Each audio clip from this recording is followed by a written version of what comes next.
Sebagai daerah yang tengah berkembang, Kabupaten Sidoarjo merupakan salah satu kabupaten penyangga bagi Provinsi Jawa Timur.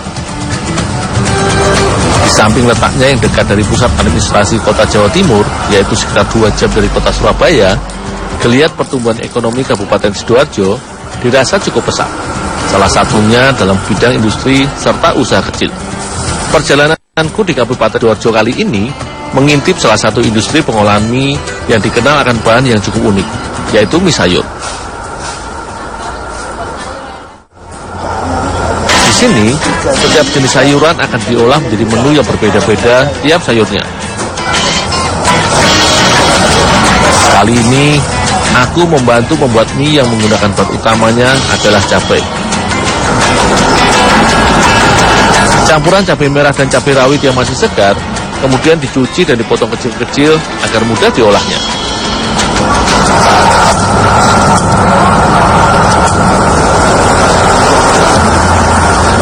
Ketika diolah nanti menjadi campuran bahan mie, cabai kemudian direbus hingga matang dan sedikit layu.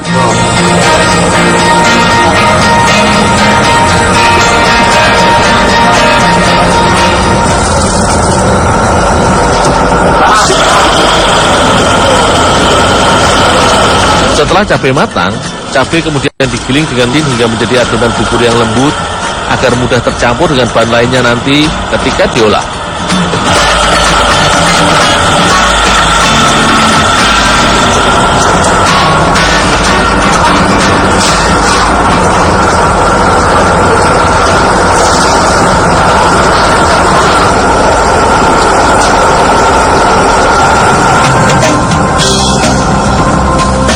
Inti proses dalam pembuatan mie adalah percampuran komposisi bahan yang tepat.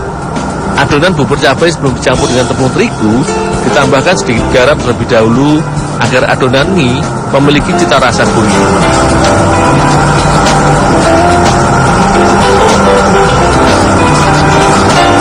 Selanjutnya, adonan bubur cabai dicampur dengan tepung terigu dan diaduk dengan mesin. Dalam proses pembuatan mie, sebenarnya terdapat 2 macam jenis olahan mie yang biasa dikenal, yaitu mie telur dan mie kering.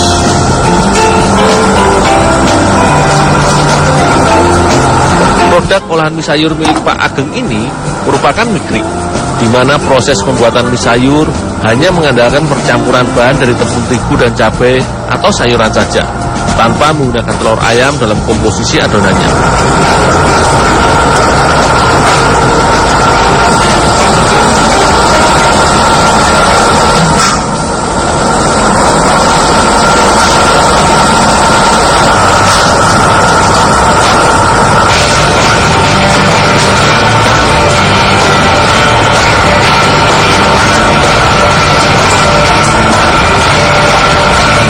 Setelah adonan tepung dan cabai tercampur merata, selanjutnya adalah tahap pemipihan.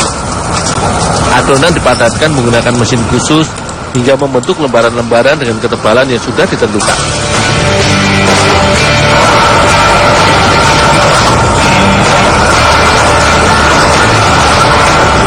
Selanjutnya, lembaran adonan yang telah padat dipotong atau diiris sesuai dengan ukuran yang telah diatur dan ditentukan pada mesin pencetak.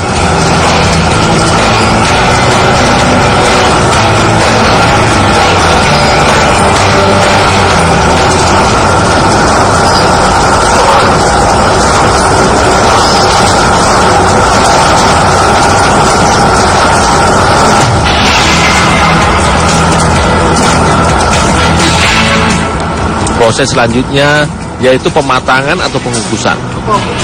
Adonan mie dikukus atau di steam dengan mesin sekitar 30 menit hingga adonan mie matang.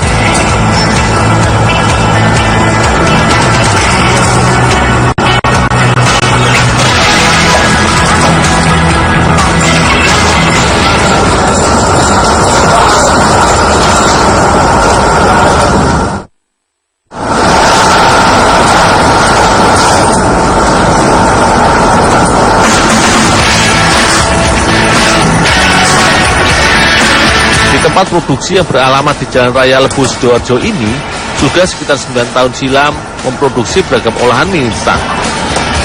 Selain memproduksi mie sayur, setiap harinya tempat produksi ini juga membuat mie telur instan sebagai produk utamanya.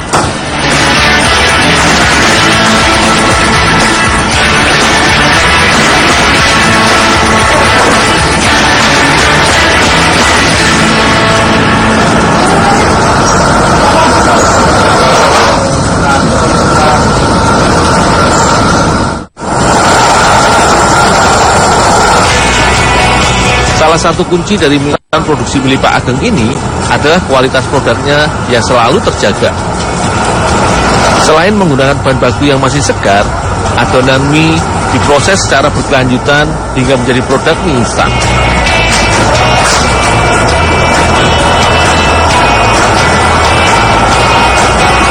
Adonan mie yang telah dikukus dan dicetak dalam loyang kayu dengan takaran ukuran berat yang beragam langsung dipanggang dengan oven khusus hingga mie benar-benar kering dan siap dikemas.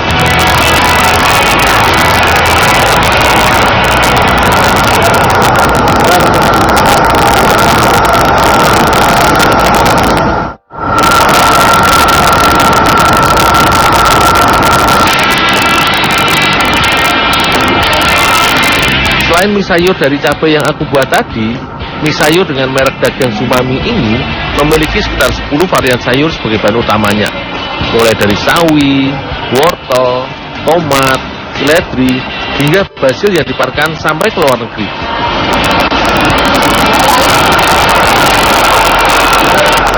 Sementara untuk produk olahan mie telurnya khusus untuk melayani pasar dalam negeri saja.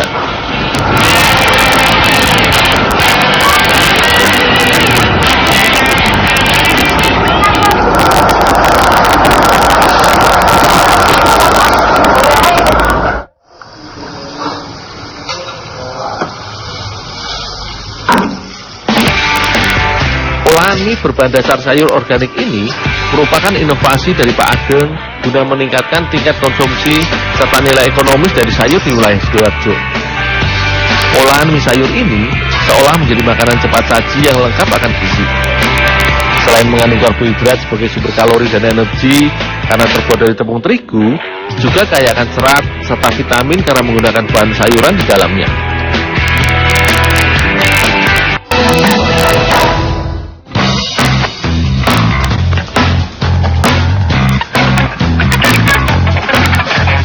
Wilayah mangrove memang dikenal memiliki karakteristik tanah yang cukup unik. Kondisi tanahnya yang berlumpur, memiliki tingkat keasaman serta kadar garam tertentu, seolah menyediakan sumber makanan dan menjadi habitat bagi hewan-hewan yang ada di dalamnya. Satunya, keong atau siput. Hewan dari filum Mollusca ini umumnya hidup membenamkan diri di dalam substrat di sela-sela akar mangrove ataupun di dalam lubang-lubang rumah kepiting untuk mencari sumber makanan. Hewan bercangkang keras atau biasa dikenal dengan keong gonggong ini sering diburu dan dikonsumsi oleh masyarakat sekitar karena kandungan protein dan kalsiumnya yang tinggi. Tak heran jika keong ini sering dicari untuk dijual di pasar atau dikonsumsi secara pribadi. Kali ini, aku membantu Pak Toyib mengumpulkan keong yang biasa disebut warga lokal dengan istilah keong com-com untuk diolah menjadi salah satu masakan khas Jawa Timur, yaitu rawon.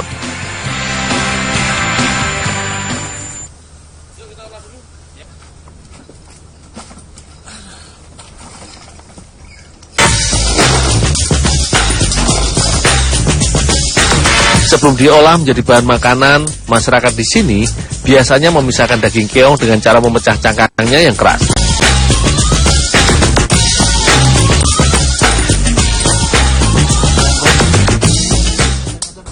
Pak, ini saya cuci dulu Pak ya? Iya Dul, iya.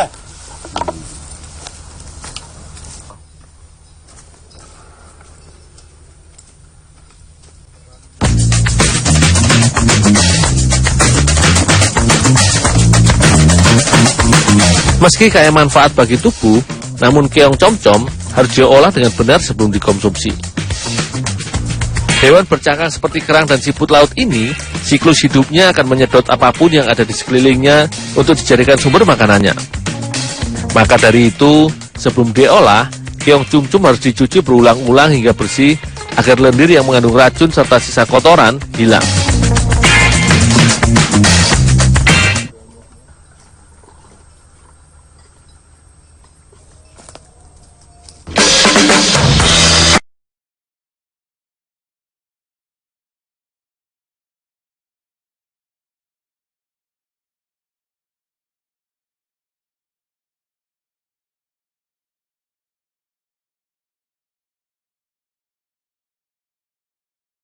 Daging hewan moluska ini akan semakin keras bila direbus semakin lama.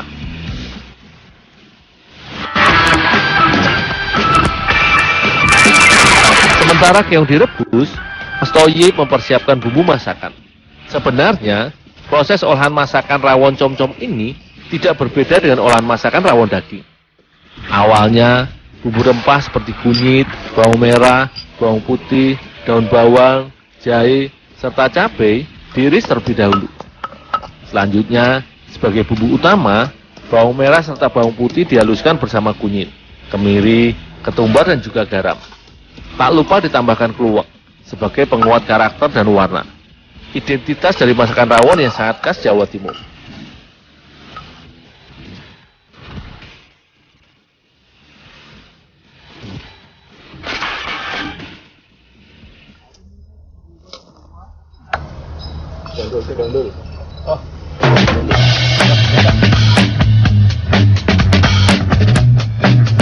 Setelah keong dan bumbu siap, tahapan selanjutnya yaitu kolaborasi dari keduanya.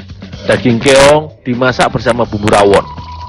Untuk memasak ini, Mas Thoyib yang bertanggung jawab mengolahnya. Bumbu yang sudah diiris dan dihaluskan tadi ditumis dengan sedikit minyak hingga harum. Setelah bumbu harum, selanjutnya ditambahkan air secukupnya beserta daging keong yang sudah direbus tadi. Dan dimasak hingga bumbu meresap dan mendidih.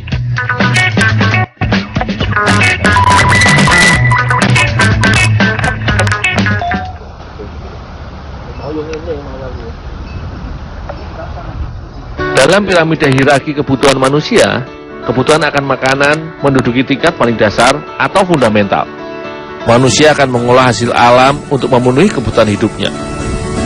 Olahan masakan rawon com-com khas pesisir Modokan ini seolah menjadi sajian masakan lengkap yang kaya akan manfaat untuk menjaga kesehatan serta stamina tubuh. Berdasarkan penelitian, hewan moluska ini memang memiliki kandungan zat protein, zat besi, asam amino, mineral, serta omega 3 yang cukup tinggi.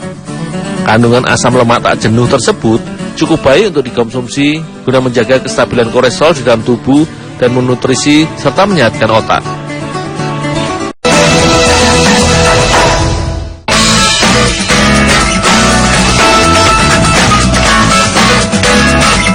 Sebagai negara maritim, Indonesia tercatat memiliki vegetasi hutan mangrove terluas di dunia.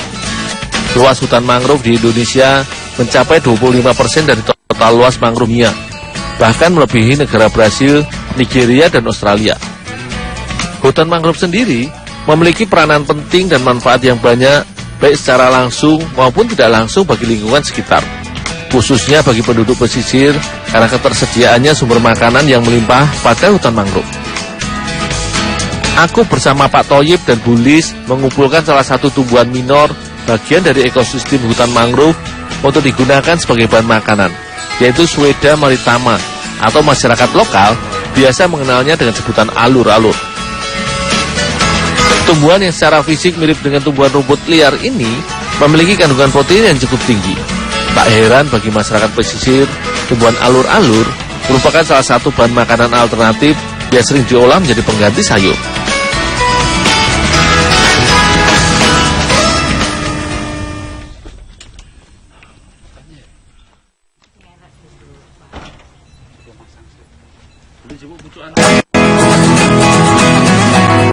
Sebelum diolah, tumbuhan alur-alur harus dibersihkan dari batang serta daun tua yang sudah kering.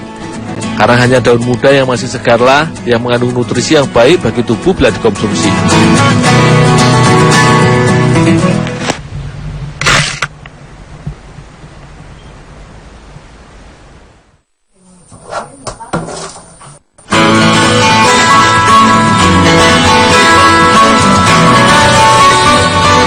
Di berbagai daerah di wilayah pesisir Pulau Jawa, daun alur-alur biasanya selain diolah menjadi bahan sayur, juga seringkali diolah bersama santan kelapa menjadi olahan botok.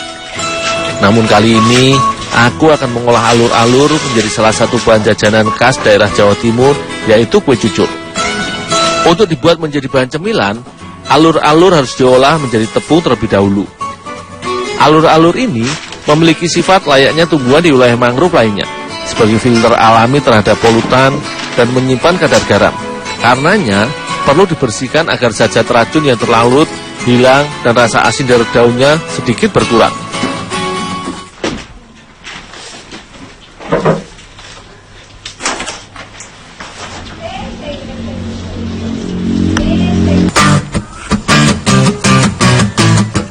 Setelah bersih, kemudian alur-alur dijemur dan diangin-anginkan di bawah terik matahari sekitar 2-3 hari hingga kering.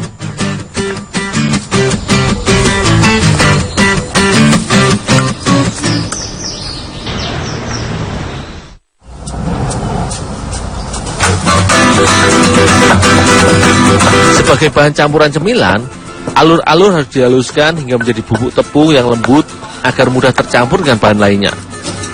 Tepung alur-alur ini merupakan salah satu hasil inovasi yang dilakukan oleh Ibu Lulut bersama kelompok usahanya, Kriya Karya Tiara Kusuma di Bilangan Kedung Asem, Rungkut, Surabaya.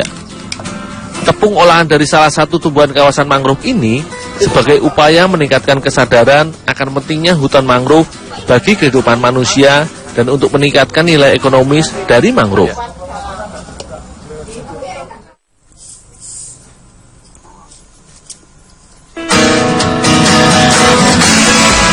Kue cucur merupakan olahan cemilan tradisional yang memiliki cita rasa gurih dan legit.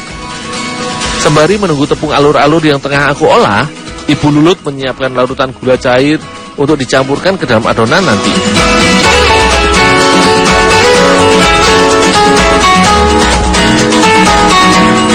Jika biasanya kue cucur menggunakan tepung beras sebagai bahan utama, namun Ibu Lulut menggunakan tepung dari buah lindur atau Bruguera species sebagai bahan utama adonan babor.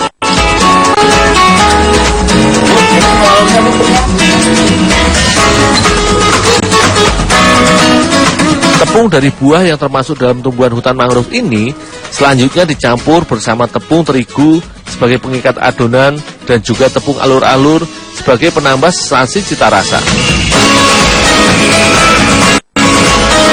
Selanjutnya, adonan dari 3 jenis tepung tadi ditambahkan gula cair dan diaduk sedikit demi sedikit hingga seluruh adonan tercampur rata.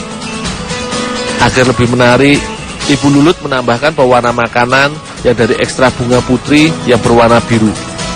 Setelah semua bahan tercampur merata, adonan kue cucur haruslah didiamkan sekitar 40 menit supaya mengembang.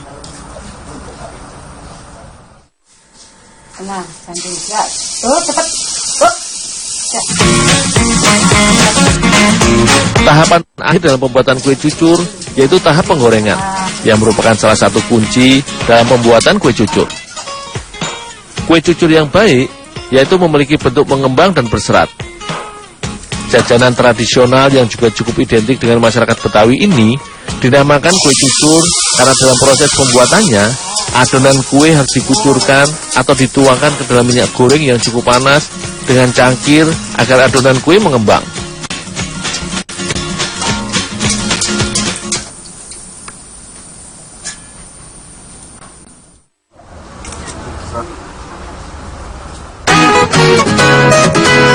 Jajanan tradisional berbahan dasar tepung mangrove ini seolah menjadi cemilan yang cukup akan gizi.